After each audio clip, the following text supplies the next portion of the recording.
Thank you and welcome all again to my class. আজকের আলোচ্য বিষয় গ্যাসের গতীয় তত্ত্ব, কাইনেটিক থিওরি অফ গ্যাসেস। গ্যাসের গতীয় তত্ত্ব। গ্যাসীয় পদার্থ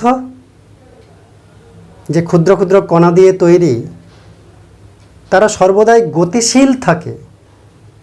গ্যাসীয় অণুর গতি সংক্রান্ত সমস্ত আলোচনা এই গ্যাসের গতীয় তত্ত্বে হয়। ব্রিটিশ বিজ্ঞানী ম্যাক্সওয়েল এবং অস্ট্রেলিয়ান বিজ্ঞানী বোলজম্যান এই গ্যাসের গতীয় তত্ত্বে বিশেষভাবে অবদান রেখেছেন। তবে গ্যাসের গতীয় তত্ত্বের যে মূল স্বীকার্যসমূহ, সেগুলি আদর্শ গ্যাসের বেলায় পুরো সত্য, কিন্তু বাস্তব গ্যাসের বেলায় কিছু কিছু সত্য হলেও বেশ কয়েকটি অসত্য। মানে বাস্তব গ্যাস সমস্ত স্বীকার্যগুলি মানে না। প্রত্যেকটি গ্যাসীয় পদার্থ, যে কোনো গ্যাসীয় পদার্থ অসংখ্য অতি ক্ষুদ্র নিরেট গোলাকার স্থিতিস্থাপক বিন্দুভর কণা দিয়ে তৈরি। প্রত্যেকটি গ্যাসীয় পদার্থ অসংখ্য অতি ক্ষুদ্র নিরেট গোলাকার বিন্দুভর পয়েন্ট মাস কণা দিয়ে তৈরি, যাদের বলা হয় গ্যাসীয় অণু। কি বলা হয়? এদেরকে বলা হচ্ছে গ্যাসীয় অণু।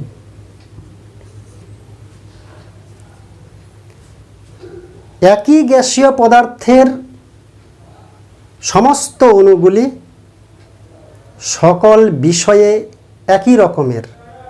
সকল বিষয়ে একই রকমের মানে আকার, আকৃতি, ভর। মনে করলাম এটা অক্সিজেন গ্যাস, এটাও অক্সিজেন গ্যাস, তাহলে একই গ্যাসীয় পদার্থ, তাহলে এর অণুগুলি যেমন হবে,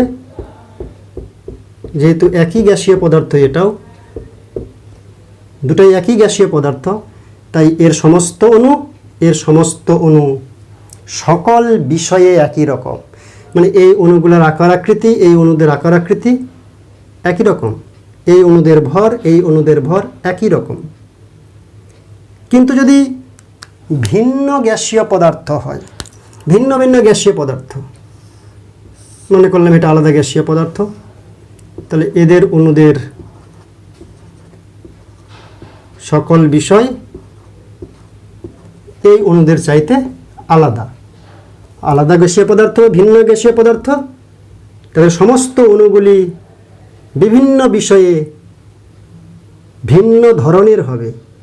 এর আকার আকৃতি ভর, এই অণুগুলোর আকার আকৃতি ভর একই হবে না, আলাদা হবে, যেহেতু ভিন্ন ভিন্ন গ্যাসীয় পদার্থ।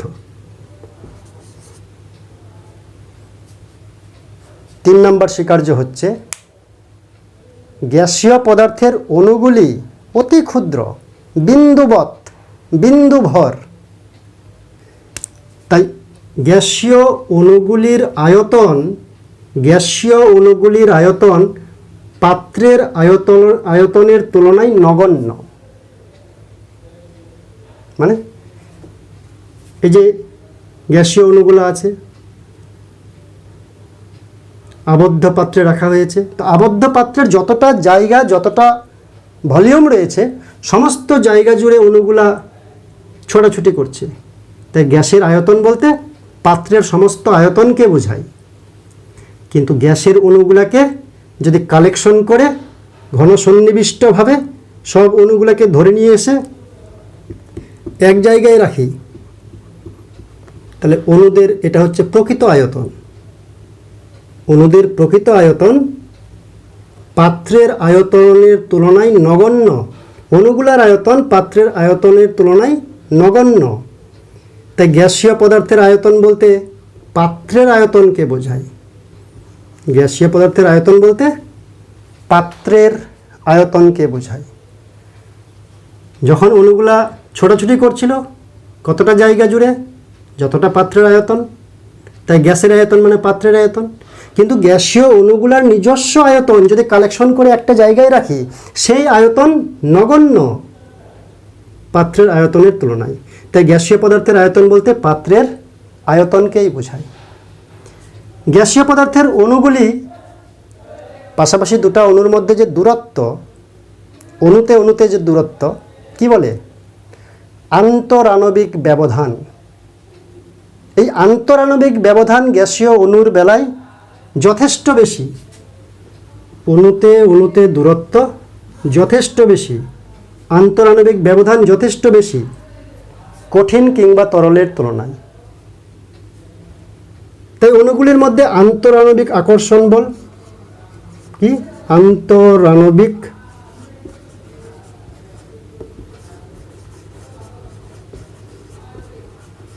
আকর্ষণ বল প্রায় নেই বললেই চলে। অণুগুলো এত দূরাদূরি রয়েছে, আন্তরাণবিক ব্যবধান এতটাই বেশি যে অণুতে অণুতে আকর্ষণ বল প্রায় নেই বললেই চলে।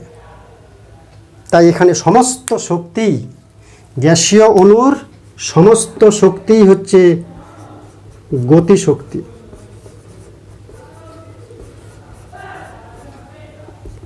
স্থিতিশক্তি শূন্য। আন্তরাণবিক আকর্ষণ বল যেহেতু নেই, তাই স্থিতিশক্তি হচ্ছে শূন্য।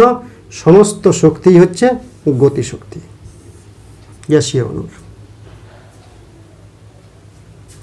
তো গ্যাসীয় অণুগুলির আন্তরাণবিক আকর্ষণ বল নেই বা শূন্য। তাই গ্যাসীয় অণুগুলি যে যার যেদিকে খুশি সম্ভাব্য সকল দিকে, সম্ভাব্য সকল গতিবেগ নিয়ে, মানে 0 থেকে অসীম পর্যন্ত যে কোনো গতিবেগ নিয়ে যে কোনো দিকে এলোমেলোভাবে, বিশৃঙ্খলভাবে, স্বাধীনভাবে অণুগুলো ছোটাছুটি করে। কেউ কাউকে বাধা দেয় না। কোন দিকে অণুগুলো যাবে? স্বাধীনভাবে, যে যার যেদিকে খুশি, এলোমেলোভাবে।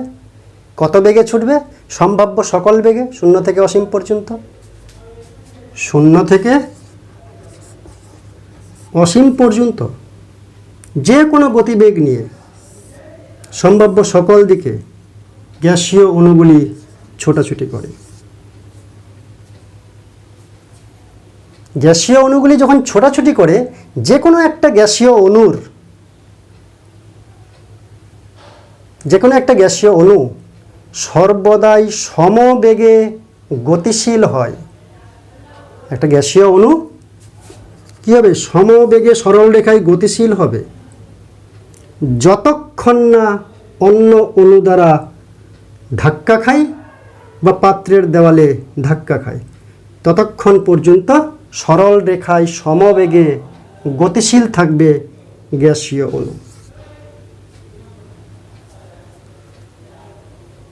পরপর দুটি ধাক্কার অন্তর্বর্তী সময়ে, পরপর দুটো ধাক্কা, তার মিডল টাইমে গ্যাসীয় অণু যে সরল রৈখিক পথ অতিক্রম করে তাকে বলা হয় মুক্ত পথ বা ফ্রি পাথ। এখানে একবার ধাক্কা খেলো, সে আরেকবার এদিকে এসে আরেকবার দ্বিতীয়বার ধাক্কা খেলো, এদিক থেকে আসছিল, এখানে একবার ধাক্কা খেলো, আরেকবার এখানে ধাক্কা খেলো। তো পরপর দুটি ধাক্কার মধ্যবর্তী সময়ে যে সরল রৈখিক পথ অতিক্রম করে তাকে বলা হয় মুক্ত পথ, ফ্রি পাথ, ল্যামডা।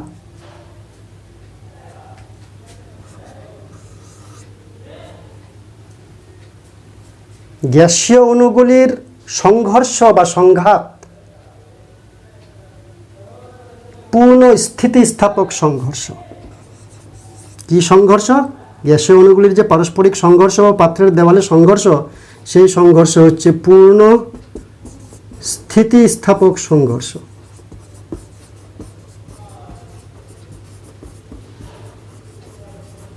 পূর্ণ স্থিতিস্থাপক সংঘর্ষ মানে কি? রৈখিক ভরবেগ এবং গতিশক্তি সংরক্ষিত থাকে। রৈখিক ভরবেগ এবং গতিশক্তি সংরক্ষিত থাকে, অর্থাৎ ইনিশিয়াল মোমেন্টাম আর final momentum equal, initial kinetic energy আর ফাইনাল কাইনেটিক এনার্জি সমান থাকে। এটাকেই বলা হচ্ছে পূর্ণ স্থিতিস্থাপক সংঘর্ষ।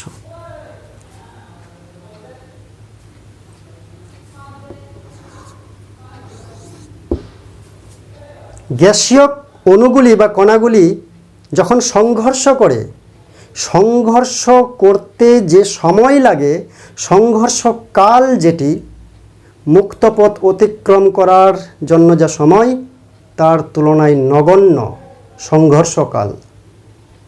অর্থাৎ সংঘর্ষগুলি হচ্ছে তাৎক্ষণিক, সংঘর্ষগুলি হচ্ছে তাৎক্ষণিক। 10 নম্বর, গ্যাসীয় অণুগুলি নিরন্তর সংঘাতে লিপ্ত হয়। গ্যাসীয় অণুগুলি বারবার সর্বদাই সংঘাতে লিপ্ত হয় এবং সর্বদাই এলোমেলো বিশৃঙ্খলভাবে ছোটাছুটি করে। তবুও আবদ্ধ পাত্রের একক আয়তনে অণুর সংখ্যা নির্দিষ্ট। তারা ছোটাছুটি করে, এদিক ওদিক ছোটাছুটি করে, তবুও আবদ্ধ পাত্রের নির্দিষ্ট আয়তনে অণুর সংখ্যা নির্দিষ্ট, বা একক আয়তনে অণুর সংখ্যা নির্দিষ্ট।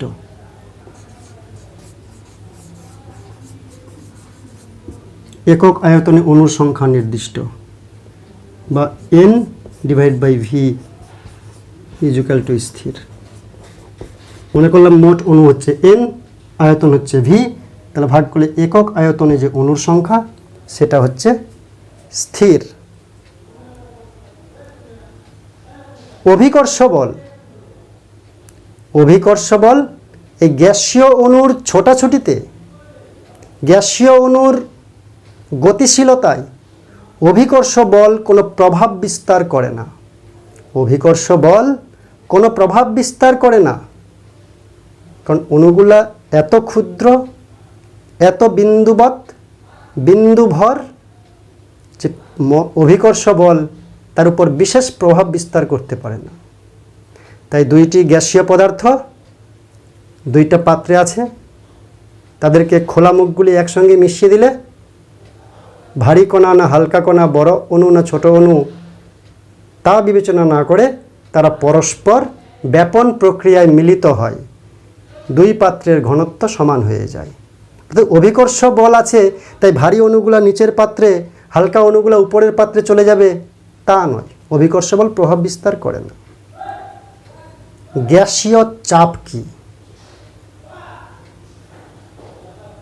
গ্যাসীয় অণুগুলি আবদ্ধ পাত্রে সর্বদাই নিরন্তর ছোটাছুটি করে, এলোমেলোভাবে গতিশীল হয়।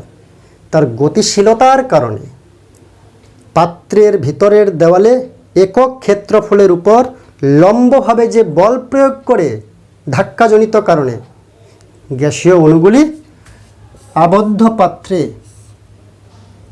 একক ক্ষেত্রফলের উপর যে লম্বভাবে ধাক্কাজনিত বল প্রয়োগ করে, সেই বল বাই এরিয়া = প্রেসার।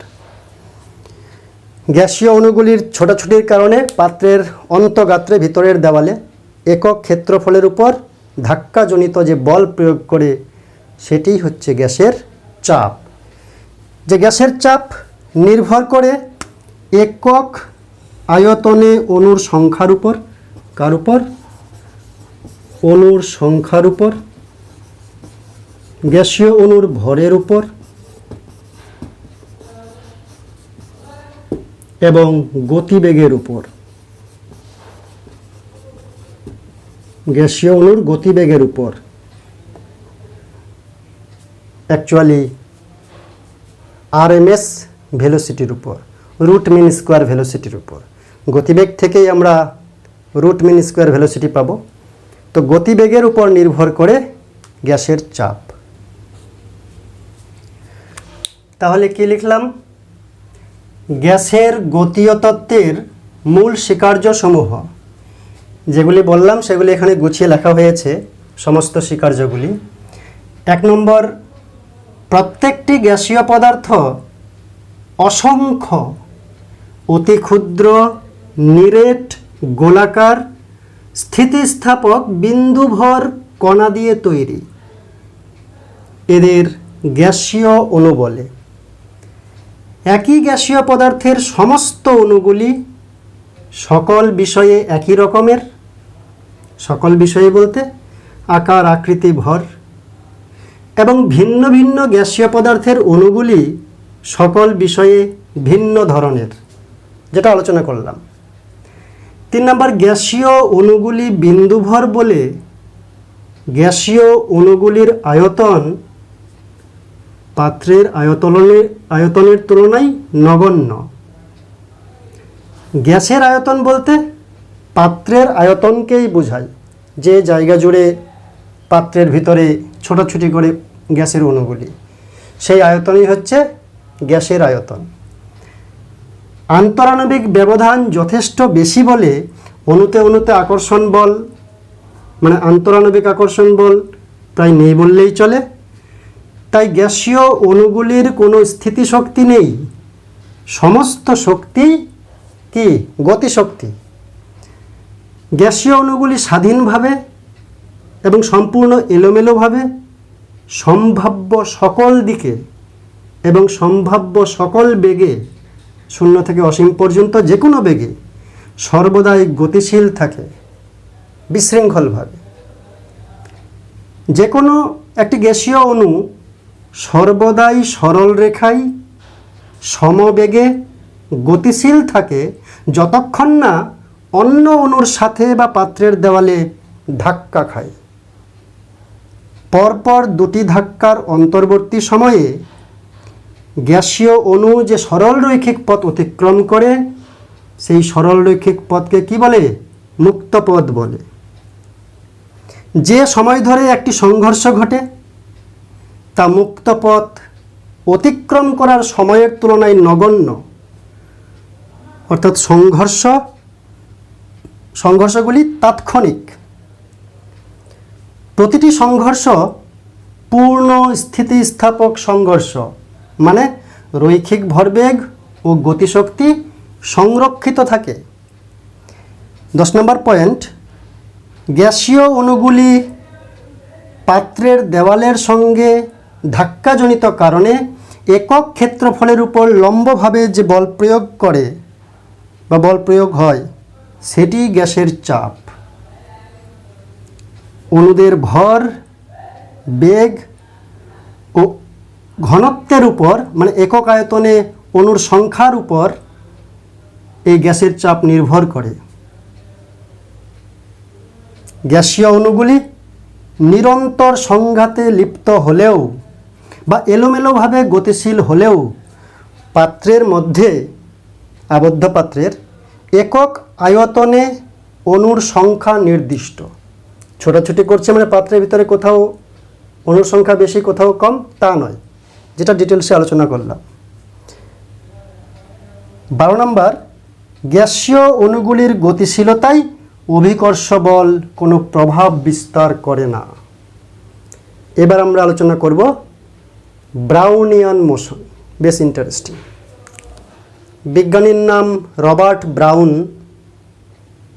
ব্রিটিশ উদ্ভিদ বিজ্ঞানী। তিনি জলের মধ্যে, পরিষ্কার জলের মধ্যে ফুলের পরাগরেণু, পোলেন গ্রেইনস প্রলম্বিত অবস্থায় রেখে, ভাসমান অবস্থায় রেখে ক্ষুদ্র ক্ষুদ্র সূক্ষ্ম সূক্ষ্ম শক্তিশালী অণুবীক্ষণ যন্ত্র দিয়ে পর্যবেক্ষণ করেন, নিরীক্ষণ করেন। তাতে যা দেখেন তাতে বিজ্ঞানী আশ্চর্য হয়ে যান। দেখতে পান পোলেন গ্রেইনসগুলি, পরাগরেণুগুলি যেগুলি জলে প্রলম্বিত অবস্থায় রাখা হলো, সেগুলি স্থির নেই, সেগুলি তাণ্ডব নৃত্য বা উদ্দাম নৃত্য শুরু করেছে। পরাগরেণুগুলি স্বতঃস্ফূর্তভাবে, এলোমেলোভাবে, বিশৃঙ্খলভাবে যে যার যেদিকে খুশি ছোটাছুটি করছে। পরবর্তীকালে তিনি প্রমাণ করেন যে শুধু তরলে নয়, জলে নয়, গ্যাসীয় পদার্থেও এই সূক্ষ্ম সূক্ষ্ম কণাগুলি যদি প্রলম্বিত বা ভাসমান অবস্থায় রাখা যায়, তাহলে তারা স্বতঃস্ফূর্তভাবে, বিশৃঙ্খলভাবে, এলোমেলোভাবে, চিরস্থায়ীভাবে ছোটাছুটি করে। এই সূক্ষ্ম সূক্ষ্ম কণার এই গতিকে তিনি নাম দেন ব্রাউনিয়ান গতি বা ব্রাউনীয় গতি। তাহলে ব্রাউনীয় গতি কাকে বলে? তাহলে কি লিখলাম? তরল পদার্থে বা গ্যাসীয় পদার্থে সূক্ষ্ম সূক্ষ্ম কণাগুলি ভাসমান বা প্রলম্বিত অবস্থায় রাখলে সেগুলি স্বতঃস্ফূর্তভাবে, বিশৃঙ্খলভাবে সর্বদাই ছোটাছুটি করে, যেন এক উন্মাদ নৃত্য করছে সূক্ষ্ম কণাগুলি। কণাগুলির এই গতিকে ব্রাউনীয় গতি বলে। কেন সূক্ষ্ম সূক্ষ্ম কণাগুলি তরলে বা গ্যাসীয় পদার্থে রাখলে, প্রলম্বিত রাখলে, ভাসমান অবস্থায় রাখলে তারা স্বতঃস্ফূর্তভাবে, নিরন্তরভাবে, নিরবিচ্ছিন্নভাবে, চিরস্থায়ীভাবে, এলোমেলোভাবে ছুটাছুটি করে? কারণটা কি? কারণটা একটু পরে জানছি। আগে ব্রাউনীয় গতির, এরূপ গতির বৈশিষ্ট্য কিছু জানবো আমরা। এই গতিগুলোর বৈশিষ্ট্য কি?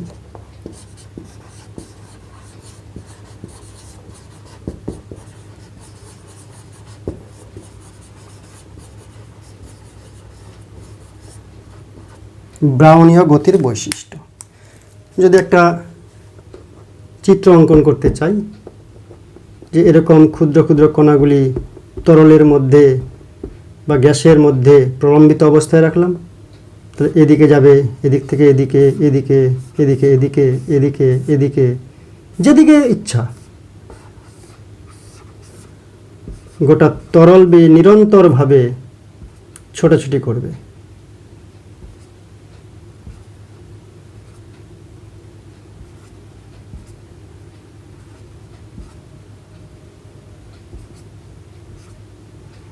ছোটাছুটি করবে, প্রত্যেকটা কণায় ছোটাছুটি করবে।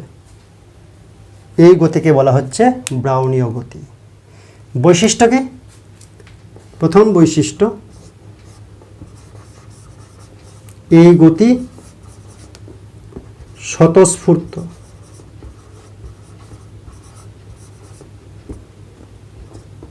চিরস্থায়ী। এক্সট্রা শক্তি দিতে হয় না এখানে, স্বতঃস্ফূর্ত সেজন্য।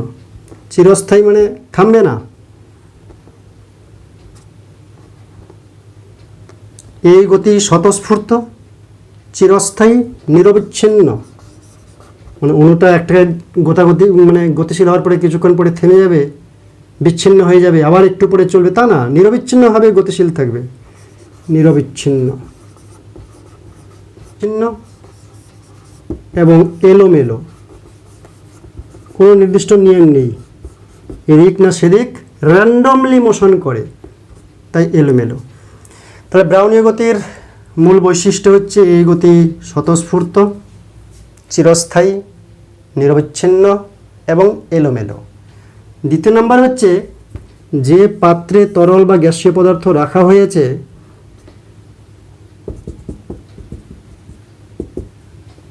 পাত্রের নড়াচড়ার উপর এই গতি নির্ভর করে না।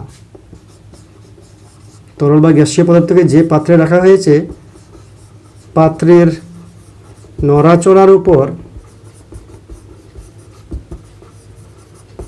এই গতি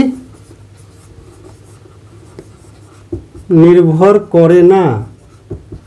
পাত্র স্থির আছে না পাত্র গতিশীল আছে, that does not matter for the Brownian motion. 3 নম্বর, অণুগুলি যত ছোট হবে অণুদের গতি তত বেশি হবে, মানে গতিবেগ তত বেশি হবে। অণু যত ক্ষুদ্র হবে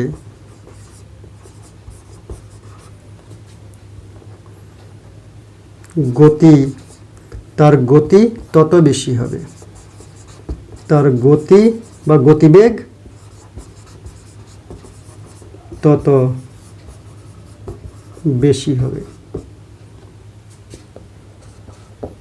4 নম্বর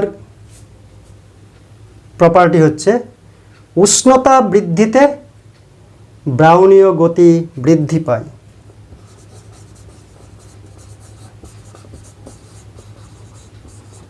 উষ্ণতা বৃদ্ধিতে বা ব্রাউনীয় গতি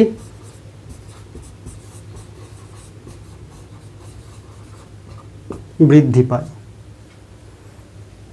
4 নম্বর, যদি তরল হয় বা গ্যাসীয় হয় তাহলে সান্দ্রতার উপর নির্ভর করে এই ব্রাউনীয় গতি। সান্দ্রতা, আঠালো ভাব তরলের বিশেষ করে দেখতে পাওয়া যায়। তরলের সান্দ্রতা বেশি বোঝা যায়। তো সান্দ্রতা যত কম হবে ব্রাউনীয় গতি তত বেশি হবে। আঠালো ভাবটা যত কম হবে ব্রাউনীয় গতি তত বেশি হবে। অর্থাৎ জলের মধ্যে জলের সান্দ্রতা কম, একটা আঠা জাতীয় গাম জাতীয় তরলের সান্দ্রতা বেশি, তাই আঠার মধ্যে ব্রাউনীয় গতিটা কম হবে, জলের মধ্যে বেশি হবে, স্বাধীনতা বেশি পাচ্ছে, সেজন্য সান্দ্রতা কম ব্রাউনীয় গতি বেশি। পদার্থের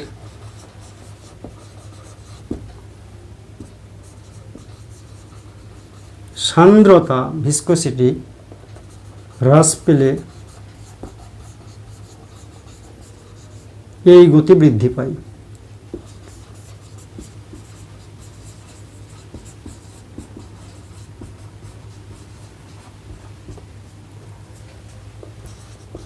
ছয় নম্বর, যে সূক্ষ্ম সূক্ষ্ম কণাগুলি প্রলম্বিত অবস্থায় রাখা হবে তরলে বা গ্যাসীয় পদার্থে, সেই সূক্ষ্ম কণাগুলির প্রকৃতির উপর নির্ভর করে না ব্রাউনীয় গতি। সূক্ষ্ম কণাগুলির আকৃতির উপর নির্ভর করে, মানে সূক্ষ্ম কণাটা কত সূক্ষ্ম তার উপর নির্ভর করে, কিন্তু প্রকৃতির উপর নির্ভর করে না। অর্থাৎ প্রলম্বিত কণার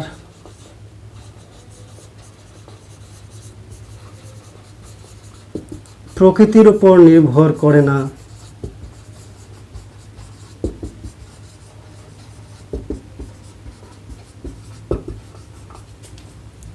ব্রাউনীয় গতি।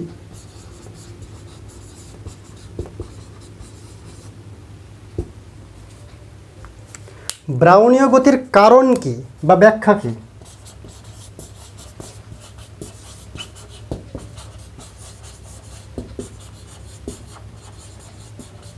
কেন হয় ব্রাউনীয় গতি? আমরা জানি গ্যাসীয় পদার্থের যে গ্যাসীয় অণু তারা নিরন্তর এদিক ওদিক সম্ভাব্য সকল দিকে সকল গতিবেগ নিয়ে ছোটাছুটি করে। তরল পদার্থের অণুগুলিও তাই, তারাও ছোটাছুটি করে। তো এবার তরলে বা গ্যাসীয় পদার্থে যদি সূক্ষ্ম সূক্ষ্ম অন্য কণা প্রলম্বিত অবস্থায় রাখা যায় তাহলে গ্যাসীয় অণু বা তরল অণু দ্বারা এই সূক্ষ্ম কণাগুলি ধাক্কা পায়, ধাক্কা খায়। গ্যাসীয় অণু বা তরলের অণুগুলা কি করে? প্রলম্বিত সূক্ষ্ম কণাগুলিকে ধাক্কা দেয়। মনে করলাম এখানে জল আছে, এখানে যদি এত বড় একটা বড় জিনিস জলের মধ্যে ভাসিয়ে রাখি, এই দিক থেকে যতগুলো ধাক্কা দিচ্ছে বিপরীত দিক থেকে ততগুলোই ধাক্কা দিচ্ছে, এদিক থেকেও ততগুলো ধাক্কা দিচ্ছে, চারদিক থেকে ততগুলো ধাক্কা দিচ্ছে। অর্থাৎ বড় বস্তু যদি তরলে প্রলম্বিত থাকে তাহলে লব্ধি ধাক্কাজনিত বল, ধাক্কাজনিত লব্ধি বল শূন্য হয়ে যায়। তাই জলের মধ্যে একটা স্থির জলে একটা কাঠ ভেসে আছে, কাঠের টুকরা বা কোনো জিনিসের টুকরা একটা ভাসছে জলের ওপর, স্থির জলে। কাঠের টুকরাটা পাগলার মতন উন্মাদের মতন ছোটাছুটি করবে না, কিন্তু জলের মধ্যে যখন ক্ষুদ্র ক্ষুদ্র সূক্ষ্ম সূক্ষ্ম ফুলের রেণু পোলেন গ্রেনস দেওয়া হলো তখন সেগুলো ছোটাছুটি করছে পাগলার মতো, উন্মাদের মতো, উন্মত্তভাবে এদিক ওদিক নিরন্তরভাবে নিরবিচ্ছিন্নভাবে ছোটাছুটি করছে। কেন? কারণ জলের মধ্যে যখন আমি একটা পরাগ রেণু দেব, সেই পরাগরেণু এত ছোট, যখন তরলের অণুগুলি তাকে ধাক্কা দেয়, তরলের অণুগুলি যখন তাকে ধাক্কা দেয়, তার সঙ্গে যখন সংঘর্ষ করে বিপরীত দিক থেকে সমপরিমাণ ধাক্কা তার ক্ষুদ্রতার কারণে সে পেয়ে ওঠে না। এত ছোট, এদিক থেকে যে ধাক্কা দিল, বিপরীত দিক থেকে সেই ধাক্কা দেওয়ার প্রবাবিলিটি অনেক কম। তাই কণাগুলোর সূক্ষ্মতা যত বেশি হবে, ধাক্কাজনিত লব্ধি বল তত বেশি হবে। বড় জিনিস, তাহলে এদিক থেকে যে ধাক্কাজনিত বল, এদিক থেকে ধাক্কাজনিত বল প্রায় সমান স্থির তরল বা স্থির গ্যাসীয় পদার্থে। তাই লব্ধি বল শূন্য, তাই এটা নড়তে চাইছে না। কিন্তু এটা যদি অতি ক্ষুদ্র হয়, সূক্ষ্ম কণা হয়, ফুলের রেণুর মতন হয়, সূক্ষ্ম কণা হয়, তাই এদিক থেকে একজন ধাক্কা দিল, ওদিক থেকে আরেকজন সমবলে ধাক্কা দিবে তার চান্স নাই। এত ক্ষুদ্র, দিলেও পাশ দিয়ে বেরিয়ে যাবে, একদিকের ধাক্কাটাই থাকবে। সহজ ভাষায় লব্ধি বল শূন্য হবে না যদি কণাটা ক্ষুদ্র হয়। তাই সূক্ষ্ম কণাগুলি বিভিন্ন দিক থেকে যখন ধাক্কা খায়, ধাক্কাজনিত লব্ধি বল শূন্য হয় না, এবং বিভিন্ন কণার বিভিন্ন অবস্থানে ধাক্কাজনিত লব্ধি বল বিভিন্ন হয়, এবং সেই লব্ধি বলের অভিমুখ বিভিন্ন হয়। তাই কোন কণা কোন দিক থেকে ধাক্কা খেয়ে কোন দিকে যাবে, যাওয়ার পরে আবার কে এসে ধাক্কা দিবে, তারপরে সে কোন দিকে যাবে, তার কোনো ঠিক ঠিকানা নেই।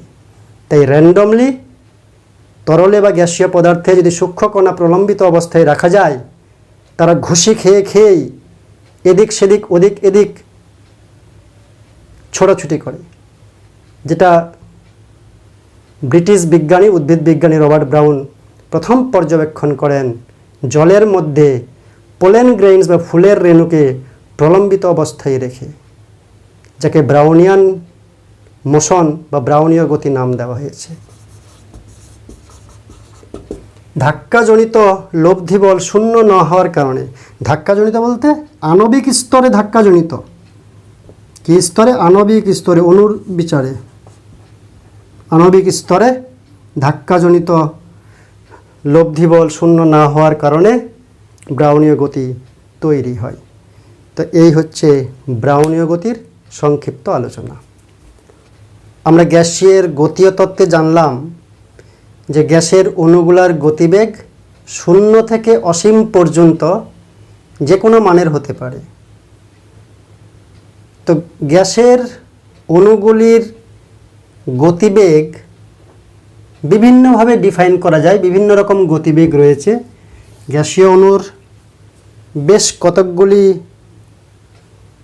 বেশ কয়েক রকমের গতিবেগ রয়েছে, যেমন গড় বেগ, গ্যাসীয় অণুর গড় বর্গবেগ, গ্যাসীয় অণুর গড় বর্গবেগের বর্গমূল, গ্যাসীয় অণুর সর্বাপেক্ষা সম্ভাব্য গতিবেগ, অর্থাৎ এরকম 4 ধরনের 4 টাইপসের গতিবেগ রয়েছে গ্যাসীয় অণুর। তো এই বিভিন্ন গতিবেগগুলি নিয়ে আমরা আলোচনা করব।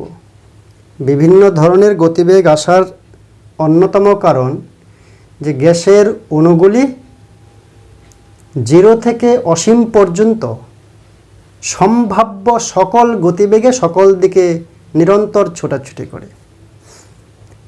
তবে 0-র কাছাকাছি বা অসীমের কাছাকাছি গতিবেগ সম্পন্ন গ্যাসীয় অণুর সংখ্যা নেহাতই কম। মাঝামাঝি গতিবেগ বেশি সংখ্যক অণুর থাকে। তো যাই হোক, আমরা ধরে নেব যে নির্দিষ্ট আয়তনের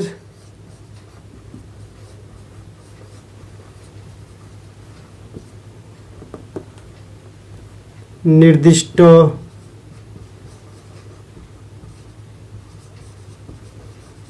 আয়তনের আবদ্ধ গ্যাস পাত্রে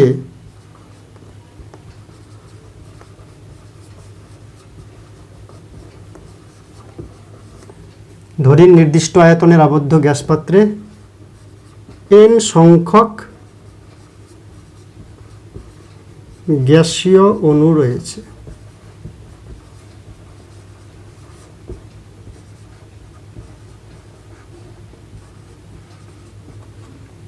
মাথায় রাখবো, কোনো একটা নির্দিষ্ট গ্যাসীয় অণুর গতিবেগ সর্বদাই সমান থাকে না, ধাক্কা খেলেই পাল্টে যায় গতিবেগ, অভিমুখ এবং মান উভয়ই চেঞ্জ হয়।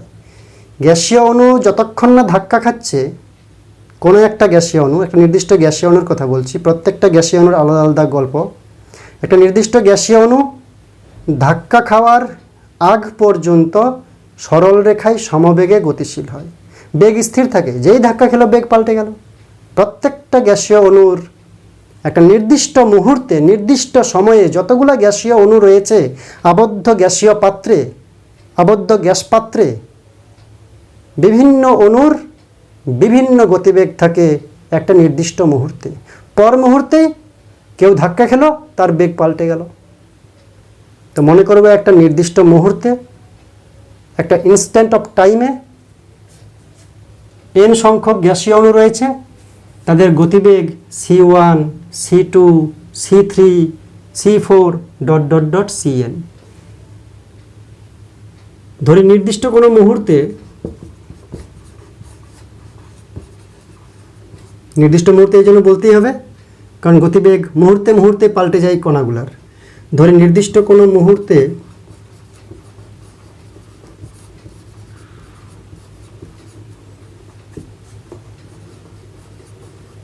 n সংখ্যক গ্যাসীয় অণুর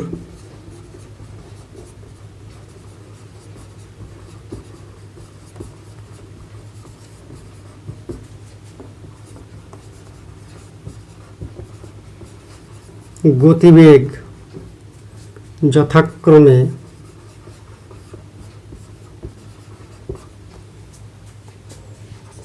c1, c2, c3, c4 dot dot dot dot dot cn। n সংখ্যক গ্যাসীয় অণু আছে কোনো একটা নির্দিষ্ট মুহূর্তে, n সংখ্যক গ্যাসীয় অণুর যে গতিবেগ c1, c2, c3, c4, c dot dot dot cn। এগুলো শূন্য থেকে অসীম পর্যন্ত হতে পারে। এমনও হতে পারে যে c2, c12, c37 এগুলো সমান, কম বেশি হতে পারে, সমানও হতে পারে। র্যান্ডমলি যেহেতু পরিবর্তন হয়, শূন্য থেকে অসীম পর্যন্ত যে কোনো মান হতে পারে c1, c2, c3, c4 dot dot dot cn। একটা নির্দিষ্ট মুহূর্তে, পর মুহূর্তে ধাক্কা গেলে c3 3 নম্বর পার্টিকেল, 3 নম্বর অণুর c3টা পাল্টে যেতে পারে। তো একটা নির্দিষ্ট মুহূর্তে এই সমস্ত গতিবেগ রয়েছে। তো এখন আমরা ডিফাইন করব গড় বেগ, অণুগুলির গড় বেগ, গ্যাসীয় অণুর গড় বেগ।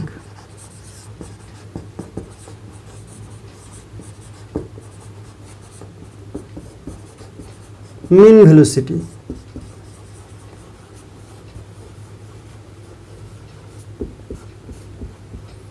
মিন ভেলোসিটি কি? সমস্ত ভেলোসিটিকে যোগ করব, যোগ করে অণুর সংখ্যা দিয়ে ভাগ করব, তাহলে গড় বেগ পেয়ে যাব। তাই গড় বেগ বলতে c bar is equal to c1 plus c2 plus c3 plus dot dot dot করতে করতে প্লাস cn, যেহেতু n পর্যন্ত আছে। সমস্ত গতিবেগকে যোগ করে n দিয়ে ভাগ করব। গড় নির্ণয়ের যা পদ্ধতি, যা উত্তর আসবে সেটাই হচ্ছে c বার বা গ্যাসীয় অণুর গড় বেগ। অতি সহজ। এবার কি বার করব? গ্যাসীয় অণুর গড় বর্গ বেগ। কি বেগ? গড় বর্গ বেগ, অর্থাৎ মিন স্কোয়ার ভেলোসিটি।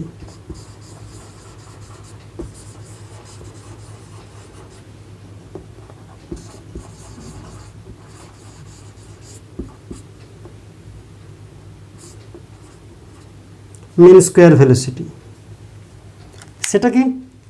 স্কোয়ার করব ভেলোসিটিগুলোকে, সেই স্কোয়ার ভেলোসিটি যেগুলো হবে তাদের মিন করব, অর্থাৎ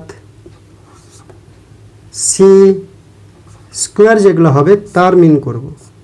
তার মানে আর কিছুই না, C1 তার স্কোয়ার করলাম, C2 তার স্কোয়ার করলাম, C3 তার স্কোয়ার করলাম, ডট ডট করে Cn তার স্কোয়ার করলাম, সবগুলাকে যোগ করে n দিয়ে ভাগ করলাম। তার মানে বর্গ বেগের গড় নিলাম, এই যে বর্গ করেছি বেগগুলা করে যোগ করে অনুসংখ্যা দিয়ে ভাগ করলাম, তাহলে কি হলো বর্গ বেগের গড়। ওটাই বলছে গড় বর্গ বেগ, গড় বর্গ বেগ, বর্গ বেগের গড় নেওয়া হয়েছে।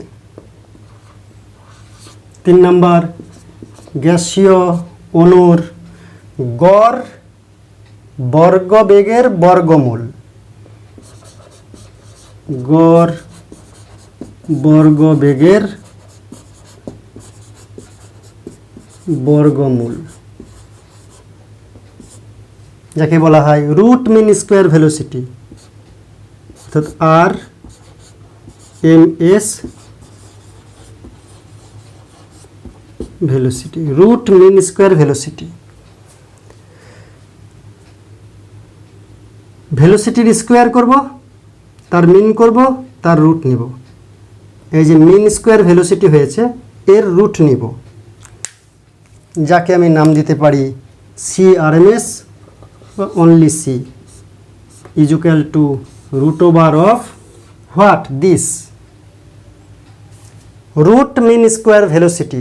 ভেলোসিটির স্কোয়ার করে মিন করব, তার রুট নিব। উল্টা দিক থেকে আসলেই সহজ ডিফাইন। অণুগুলার যে বেগ তার স্কোয়ার করব, মানে বর্গ করব, সেই স্কোয়ার বা বর্গর যে বেগ তাদের মিন করব এরকম, তারপরে লাস্টে এটার রুট নিয়ে নেব। তাই C is equal to C1 square plus C2 square plus C3 square plus dot dot dot Cn square divide by n। এখানে ডাইরেক্ট গড়, এখানে স্কোয়ার করে স্কোয়ারগুলার গড়, আর এখানে স্কোয়ারগুলার গড় করে তার রুট করেছি। প্রাথমিকভাবে মনে হতে পারে যে এটা আর এটা হয়তো সমান, এটা আর এটা হয়তো সমান, এটা C আছে, এটা স্কোয়ার করে তার রুট করেছি, তো C এর সমান হতে পারে, কিন্তু আসলে তা নয়। যদি কোনো মান নিয়ে আমরা চেক করি, এটা তুলনামূলক একটু বেশি হবে, এটার চাইতে এটা একটু বেশি হবে। গ্যাসীয় অণুর সর্বাপেক্ষা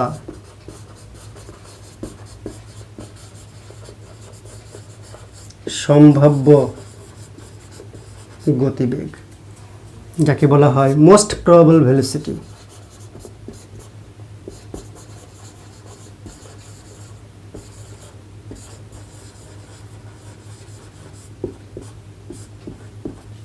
most probable velocity, most probable ভেলোসিটিটা কি? একটা আবদ্ধ পাত্রে গ্যাসীয় অণু রয়েছে, মনে করলাম n সংখ্যক গ্যাসীয় অণু রয়েছে। গ্যাসীয় অণুদের গতিবেগ কত? 0 থেকে শুরু করে অসীম পর্যন্ত হতে পারে। তাতে দেখা যাচ্ছে যে বেগের অণু, যে গতিবেগের অণু সর্বাধিক সংখ্যক রয়েছে ওখানে, যে গতিবেগের অণু বেশি সংখ্যক রয়েছে, সেই বেগকে বলা হচ্ছে সর্বাপেক্ষা সম্ভাব্য গতিবেগ। মনে করলাম একটা আবদ্ধ পাত্রে 1000টা গ্যাসীয় অণু রয়েছে, 1000টা গ্যাসীয় অণুর মধ্যে 700 অণুর এই গতিবেগ হচ্ছে 50 মিটার পার সেকেন্ড। 700 অণুর গতিবেগ হচ্ছে 50 মিটার পার সেকেন্ড। কিছু অণুর 50-এর চাইতে বেশিও আছে গতিবেগ, কিছু অণুর কমও আছে, কিন্তু 1000-এর মধ্যে 700 অণুর এই গতিবেগ হচ্ছে 50 মিটার পার সেকেন্ড। তো 1000-এর মধ্যে 700 অণু তো 50 মিটার পার সেকেন্ড নিয়ে নিয়েছে, বাকি কিছু কম আছে, বাকি কিছু বেশি আছে, কিছু অনেক বেশি আছে, কিছু অনেক কম আছে। অনেক গতিবেগ বেশি সেগুলা অল্প সংখ্যক, গতিবেগ শূন্যের কাছাকাছি সেগুলোও নিছক কয়েকটা, কিন্তু 700 অণুর গতিবেগ 50 মিটার পার সেকেন্ড। তাই চোখ বন্ধ করে সেই ভাড়ার থেকে যদি আমি গ্যাসীয় অণু বার করি, বেশিরভাগ অণু যেহেতু 50 মিটার পার সেকেন্ড, তাই প্রবাবিলিটি বা সম্ভাবনা বেশি থাকবে কার? কোন অণু বার হওয়ার? চোখ বন্ধ করে যদি র্যান্ডমলি আরবিট্রারিলি বার করি, তাহলে 50 মিটার পার সেকেন্ড বেগের বেশিরভাগ অণু বার হওয়ার সম্ভাবনা রয়েছে। অর্থাৎ সহজ ভাষায় আবদ্ধ গ্যাসীয় পাত্রে বেশি সংখ্যক অণুর গতিবেগ যত, বেশি সংখ্যক অণুর যে গতিবেগ থাকবে সেই গতিবেগটাই হচ্ছে সর্বাপেক্ষা সম্ভাব্য গতিবেগ বা মোস্ট প্রবাবল ভেলোসিটি, যাকে নাম দেওয়া হচ্ছে সিএম, মোস্ট প্রবাবল ভেলোসিটি। আবদ্ধ গ্যাসীয় পাত্রে যে গতিবেগের অণু সংখ্যা সবচেয়ে বেশি সেই বেগকে সর্বাপেক্ষা সম্ভাব্য গতিবেগ বলে, সিএম। এটা পরবর্তী প্রমাণ করব আমরা। এটা হচ্ছে এক মোল গ্যাসের জন্য 2RT/m, 2RT/m। আর যেটা কি বলে রুট মিন স্কয়ার ভেলোসিটি, সেটা আসবে √3RT/।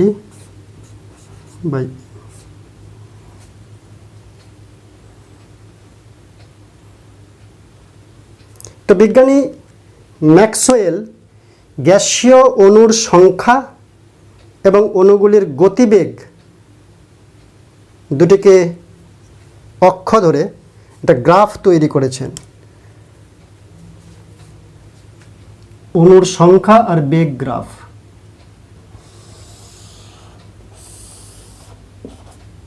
এটা হচ্ছে অণুর বেগ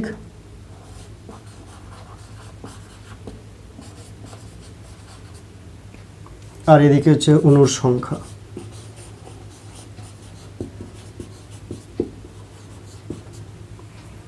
অণু সংখ্যা আর বেগের মধ্যে একটা লেখচিত্র অঙ্কন করেন। তাতে কি দেখেন যে গ্যাসীয় অণুর সংখ্যা এবং গতিবেগের যদি গ্রাফ তৈরি করা যায়, গ্যাসীয় অণুর গতিবেগ কী হতে পারে? 0 থেকে অসীম পর্যন্ত, কিন্তু 0-র কাছাকাছি বা অসীমের কাছাকাছি গতিবেগ সম্পন্ন অণু নেহাতি অনেক কম।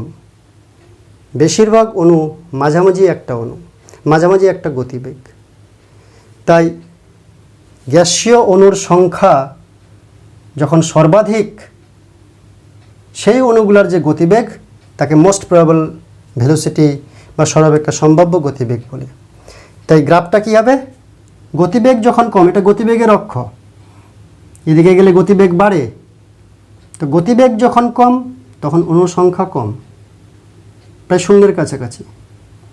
শূন্য বেগ তো হয় না গ্যাসীয় অণুর, 0 বেগের কাছাকাছি বেগ সম্পন্ন গ্যাসীয় অণুর সংখ্যা অত্যন্ত কম, বা অসীমের কাছাকাছি বেগ সম্পন্ন অণুর সংখ্যা অত্যন্ত কম, আর সর্বাপেক্ষা গতিসম্পন্ন গ্যাসের অণুর সংখ্যা সব থেকে বেশি। তাই গ্রাফটা যদি করা হয়, গ্রাফটা এরকম হয়।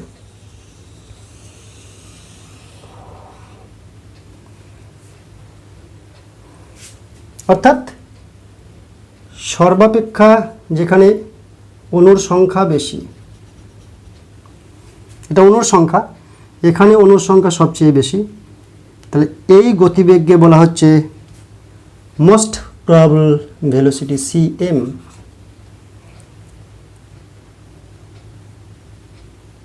এটা হচ্ছে সিএম। আর তারপরে যেটা আরএমএস ভেলোসিটি, সেটা হচ্ছে এই জায়গায় একটা হবে সিআরএমএস।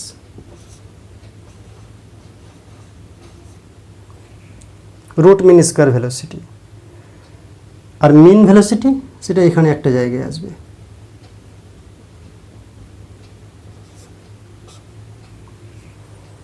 তাহলে অণুর সংখ্যা সব থেকে বেশি সিএম-এর,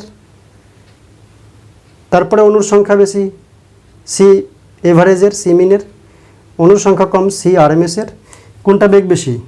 CRMS বেশি, এটা তো বেগের মান। CRMSটা হচ্ছে বড়, C বারটা হচ্ছে মেজো, আর CMটা হচ্ছে সব থেকে কম। CMটা হচ্ছে সব থেকে কম। কি কম? বেগ কম। CM এর মানটা কম, C মিনের মানটা একটু বেশি, CRMSটা আরও বেশি। তাই আমরা বলতে পারি CRMS, বা RMS না দিয়ে শুধু C দিলেও হবে,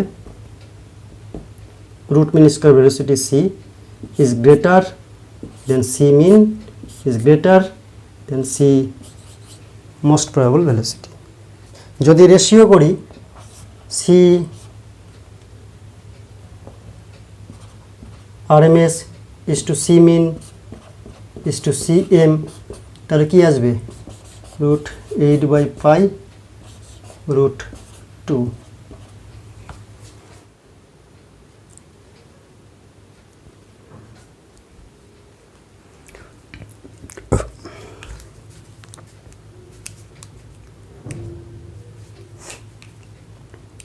আলোচনা করব গ্যাসের গতীয় তত্ত্ব অনুসারে আদর্শ গ্যাসের চাপের রাশিমালা। আদর্শ গ্যাসের চাপের রাশিমালা P = 1/3 ρc² বা P = 1/3 mnc²। তো আদর্শ গ্যাসের যে চাপের রাশিমালা সেটা প্রতিষ্ঠা করব আমরা গ্যাসের গতীয় তত্ত্ব অনুযায়ী। এবং গ্যাসের গতীয় তত্ত্ব থেকে আমরা জানি যে গ্যাসের চাপ বলতে কি বোঝায়? যে পাত্রে গ্যাসকে আবদ্ধ রাখা হয়েছে সেই পাত্রের ভিতরের দেওয়ালে প্রতি একক ক্ষেত্রফলে গ্যাসীয় অণুগুলির ধাক্কাজনিত যে বল সেটি হচ্ছে গ্যাসের চাপ। গ্যাসীয় অণুগুলির ধাক্কাজনিত বলের কারণে পাত্রের অন্তঃগাত্রে একক ক্ষেত্রফলে লম্বভাবে যে বল প্রয়োগ হয় সেটি হচ্ছে গ্যাসের চাপ। তো আমরা একটা ঘনকাকৃতি পাত্র কল্পনা করব যার 3টি মিউচুয়ালি পারপেন্ডিকুলার ধার, একটা x অক্ষ বরাবর, একটা y অক্ষ বরাবর, একটা z অক্ষ বরাবর নেব আমরা। এই ঘনকাকৃতি পাত্রের প্রত্যেকটা বাহুর দৈর্ঘ্য হচ্ছে l, অর্থাৎ আয়তন বাহু কিউব মানে L3। এই ঘনকাকৃতি স্থিতিস্থাপক পাত্রে n সংখ্যক গ্যাসীয় অণু m ভরের আবদ্ধ রাখা হয়েছে। সেই কারণে কি পরিমাণ চাপ এখানে, গ্যাসের চাপ এখানে তৈরি হচ্ছে সেটা আমরা হিসাব করব। তো প্রথমে ধরে নেব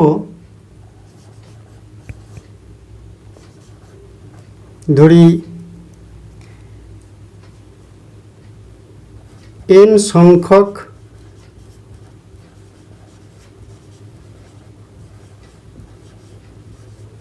m ভরের গ্যাসীয় অণু, n সংখ্যক m ভরের গ্যাসীয় অণু L দৈর্ঘ্য বিশিষ্ট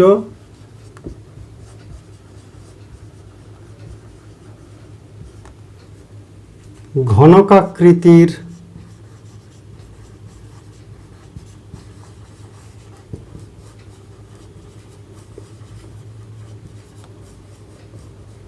স্থিতিস্থাপক পাত্রে আবদ্ধ রয়েছে। বা ভেঙে ভেঙেও লিখতে পারি আমরা যে একটা ঘনকাকৃতি পাত্রে n সংখ্যক গ্যাসীয় অণু আবদ্ধ রাখা হয়েছে। প্রতিটি গ্যাসীয় অণুর ভর m, ঘনকাকৃতি পাত্রের প্রতিটি বাহুর দৈর্ঘ্য L। এরকম ব্রেক করে করে লিখতে পারি, বা একবারে n সংখ্যক m ভরের গ্যাসীয় অণু L দৈর্ঘ্য বিশিষ্ট ঘনকাকৃতির স্থিতিস্থাপক পাত্রে আবদ্ধ রয়েছে। অতএব পাত্রের আয়তন, যেহেতু ঘনকাকৃতি, তাহলে পাত্রের আয়তন V = L3। এখানে n সংখ্যক গ্যাসীয় অণু রয়েছে, পাত্রের আয়তন v, আমরা চাপ নির্ণয় করব যে p ইকুয়াল টু কি। প্রত্যেকটা গ্যাসীয় অণুর ভর হচ্ছে m।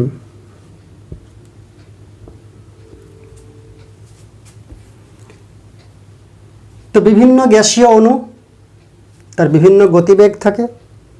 ক্যাপিটাল N সংখ্যক গ্যাসীয় অণু রয়েছে। প্রথম অণুর গতিবেগ c1, দ্বিতীয় অণুর গতিবেগ c2, তৃতীয় অণুর গতিবেগ c3, করতে করতে n সংখ্যক n-তম অণুর গতিবেগ cn, c সাফিক্সে ক্যাপিটাল N। এবার প্রতিটা অণুর যে গতিবেগ তার তিনটা উপাংশ, x অক্ষ বরাবর, y অক্ষ বরাবর এবং z অক্ষ বরাবর আমরা বিভাজন করতে পারি।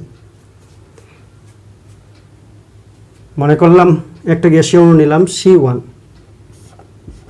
যার গতিবেগ হচ্ছে c1।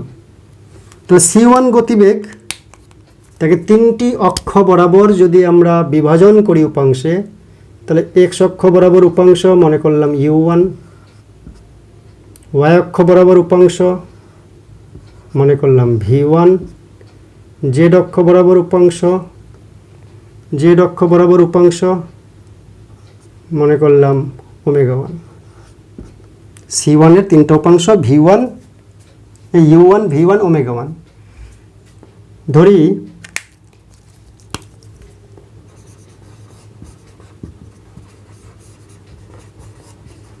একটি অণুর,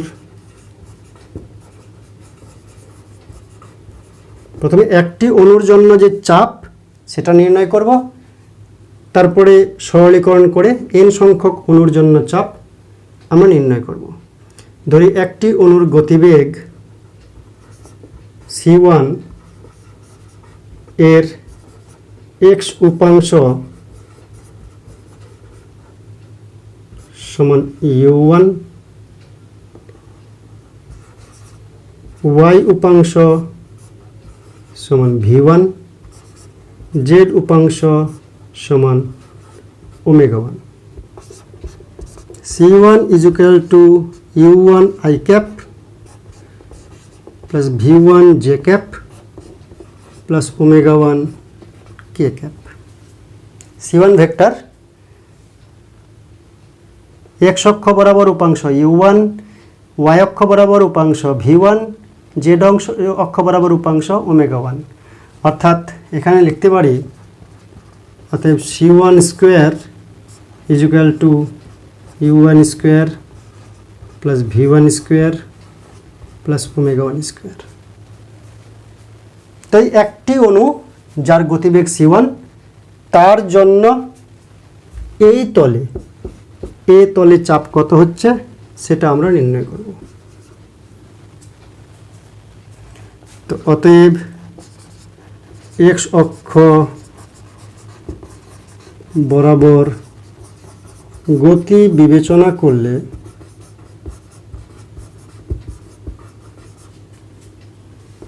কণার গতিবেগ বা গ্যাসীয় অণুর গতিবেগ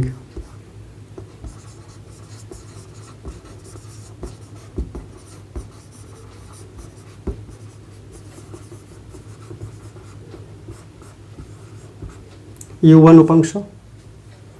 তাহলে একটি অণু যার ভর m, সে এ তলে গিয়ে ধাক্কা দিচ্ছে। মনে করলাম এটা এ তল, এটা বি তল, এখানে আমরা সরলীকরণ করার জন্য। তাহলে এ তলে গিয়ে ধাক্কা দিল, m ভরের কণাটি u1 গতিবেগ নিয়ে এ তলে ধাক্কা দিল। ধাক্কা দিয়ে কী হবে? স্থিতিস্থাপক সংঘর্ষ। তাই ব্যাক করবে যখন, এখান থেকে যখন ব্যাক করবে তখন তার ভর তো এমনি থাকবে, গতিবেগ বিপরীতমুখী হয়ে যাবে, তাই -mu1 গতিবেগ হবে। ভরবেগ যেহেতু সংরক্ষণ থাকবে, রৈখিক ভরবেগ, তাই mu1 ধাক্কা দেওয়ার আগে ভরবেগ আর ধাক্কা দেওয়ার পরে -mu1। বুঝা গেল কি বললাম? একটা অণু এই দেওয়ালে এ তলে ধাক্কা দিল, ধাক্কা দেওয়ার আগে তার ভরবেগ mu1, ধাক্কা দেওয়ার পরে তার ভরবেগ -mu1। তাহলে ভরবেগের পরিবর্তন কতটা হলো? ততএব বলতে পারি এ তলে অর্থাৎ এক্স অক্ষ বরাবর, এ তলের লম্বভাবে অর্থাৎ এক্স অক্ষ বরাবর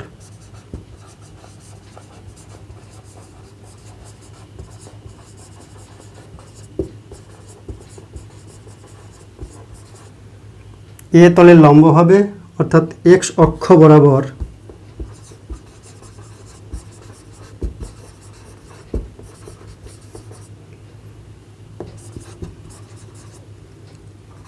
গতির জন্য, এ তলের লম্ব হবে অর্থাৎ এক্স অক্ষ বরাবর গতির জন্য কণাটির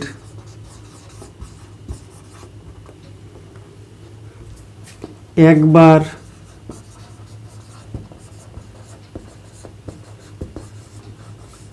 দেওয়ালে সংঘর্ষে ভরবেগের পরিবর্তন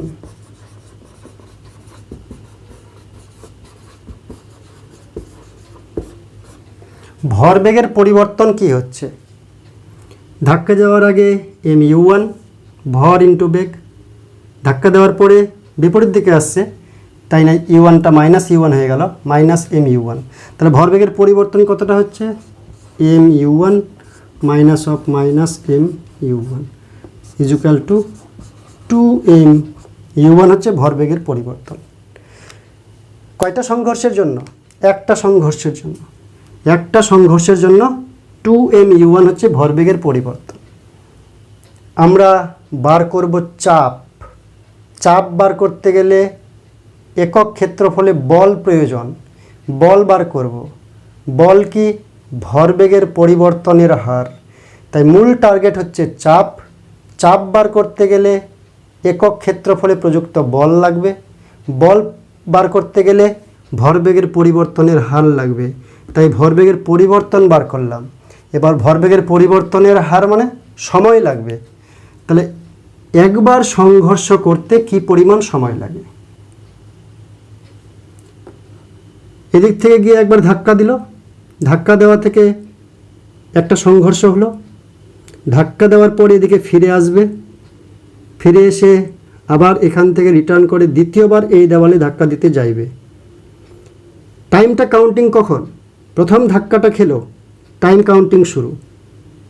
এখান থেকে ফিরে এসে আবার দ্বিতীয়বার ধাক্কা দিবে, তার আগ মুহূর্তে এই দেওয়ালে কয়টি ধাক্কা? ধাক্কা দেয়নি দ্বিতীয়বারটা ধাক্কা দিতে যাচ্ছে, ধাক্কা দেওয়া হয়নি, তার আগ মুহূর্তে কতটা টাইম লাগলো? প্রথম ধাক্কার পরে দ্বিতীয় ধাক্কা যখন এখানে দিতে যাবে, দ্বিতীয় ধাক্কা দিবে না, দ্বিতীয় সংঘর্ষ হবে না, তার আগের মুহূর্তে কতটা টাইম লাগলো? টাইম মানে কি? দূরত্ব বাই বেগ। তাহলে এখানে প্রথম ধাক্কাটা দিয়ে ফিরে আসলো, আবার গেল, কতটা যাওয়া আসা? 12। এটা তো এল পরিমাণ দূরত্ব, তাহলে 12 পরিমাণ গেল। বেগ কত? u1। তাহলে সময় কত? 12/u1 সময় লাগলো। ধাক্কা দেয়নি তার আগের মুহূর্তে, একটা ধাক্কার জন্য। ধাক্কা দিয়ে দিলে তো দুটো ধাক্কা হয়ে যাবে। সেকেন্ড টাইমস সংঘর্ষ করার আগ মুহূর্ত কি পরিমাণ সময় লাগলো, মানে একটা ধাক্কার পরে নেক্সট ধাক্কাটা আসতে কি পরিমাণ সময় লাগছে। তাহলে একটি ধাক্কা দেওয়াতে মোট সময়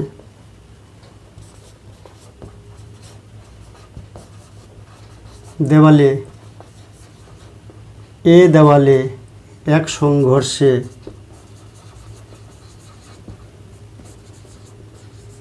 জন্য মোট সময়, প্রথম ধাক্কায় কাউন্টিং শুরু, দ্বিতীয় ধাক্কা দেওয়ার আগ পর্যন্ত যে সময়টা, সেটা একটা ধাক্কার জন্য টাইম। এ দেওয়ালে এক সংঘর্ষের জন্য মোট সময় t = 2l/u1।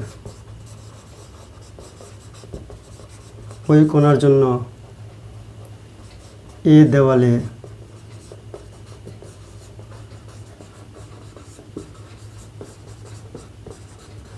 প্রযুক্ত বল Fx1 ইকুয়াল টু কী হবে, ভরবেগের পরিবর্তন হার।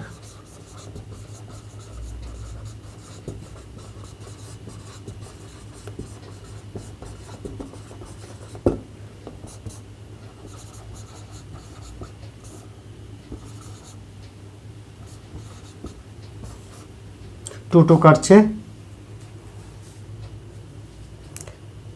M U one square by L, M U one square by L. অতএব ওই কণার জন্য এ দেওয়ালে প্রযুক্ত চাপ